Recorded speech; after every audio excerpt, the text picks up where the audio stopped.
So let's talk about JavaScript functions. JavaScript function is a block of code that is designed to perform a particular task.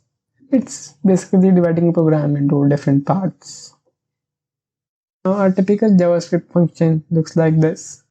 Okay, let's break it into different parts. So before learning how function works and how it goes, let's learn about scope. A scope is basically the availability of your code. So let's see this by an example. Here I am in onecompiler.com. It's just an online IDE.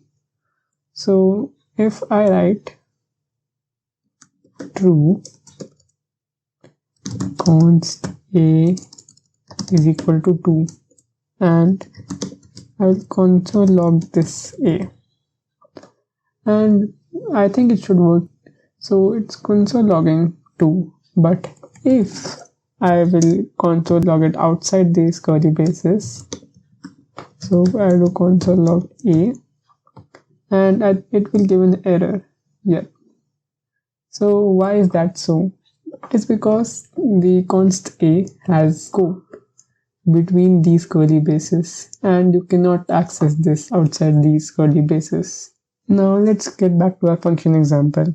Here my function creates a scope of p1 and p2, and which means that you cannot access p1 and p2 outside these function brackets.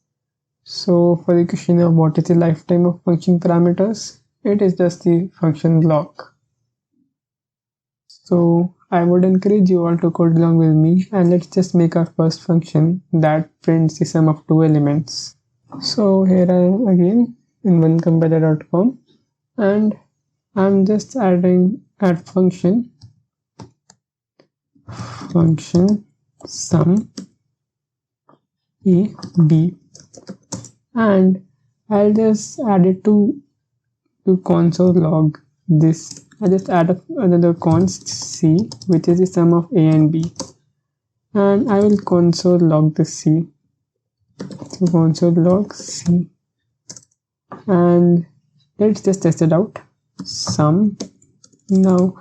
Now you have to call this function. So for the function calling, I would write sum and I will give some parameters to it, that is a and b. So I'll write 10 and 12. Now if I run this, it will give us 22. So it's basically the values 10 and 12 are passing to a and b, and which will then go to const c, and we will console log this. So that is how a function works. So functions are of different types, and let's now look at the different types of function. First is anonymous function. As the name suggests, it's anonymous and it doesn't have a name. Next up is named generator function. So as the name suggests, it has a name attached to it, and we can call it many times. The function we saw just now, it is a generator function.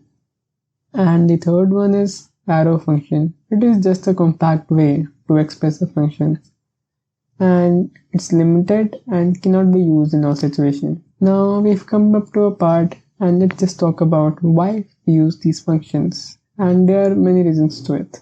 So when you're working on a project, you have to run the same processes at many places. So copying and pasting the same code again and again can work, but if you have to make some changes, now you have to make the changes to all of the places. Now if you use a function, it allows you to reuse the same code without having to do all the trouble. If you want to change something, you can just edit the function and it's done. You don't have to make the changes to all the places. Function also makes a code small and concise.